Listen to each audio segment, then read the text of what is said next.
Surat hit and રનના કાયદાનો વિરોધ કરી રહેલા સિટી બસના ડ્રાઈવર વિફર્યા ડુમ્મસમાં પોલીસ કર્મચારી પર હુમલો કર્યો, 19ની અટકાયત। આ અંગે પ્રાપ્ત વિગત મુજબ શહેરના ડુમ્મસ રોડ પર સિટી બસ શરૂ થતા ડ્રાઈવરો ભડક્યા હતા। હડતાળ પર ઉતરેલા ડ્રાઈવરો વિરોધ કરવા પહોંચી ગયા હતા। જેવી સિટી બસ આંત્રોલી રોડ પર પહોંચી તે સાથે જ મારામારી શરૂ થઈ ગઈ હતી।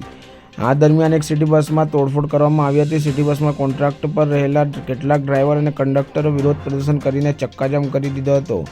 આ બાબતની જાણ થતાં પોલીસ પીસીઆર વાન રસ્તો ખુલ્લો કરવા પહોંચી હતી, જ્યાં પોલીસ કર્મચારીઓ સાથે પ્રદર્શનકારીઓએ ઝપાઝપી કરી હતી, જેમાં 50 જેટલા પ્રદર્શનકારીઓએ એક પોલીસ કર્મચારીને દોડાવીને ફટકાર્યો હતો। આ મામલે ડુમ્મસ પોલીસે ફરિયાદ દાખલ કરી છે, જ્યારે પોલીસ કર્મચારી પર હુમલો કરનાર 50 પૈકી 19 લોકોની ઓળખ કરીને તેમની અટકાયત કરવામાં આવી હતી।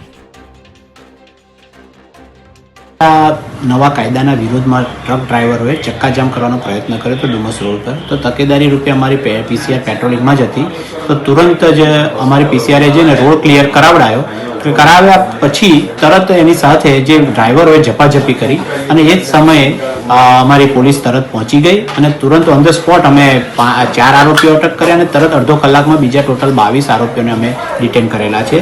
આ બાબતે આઈપીસીની 332, 323 તથા 341, 504 અને 143, 147 હેઠળ ગુનો દાખલ કરેલો છે।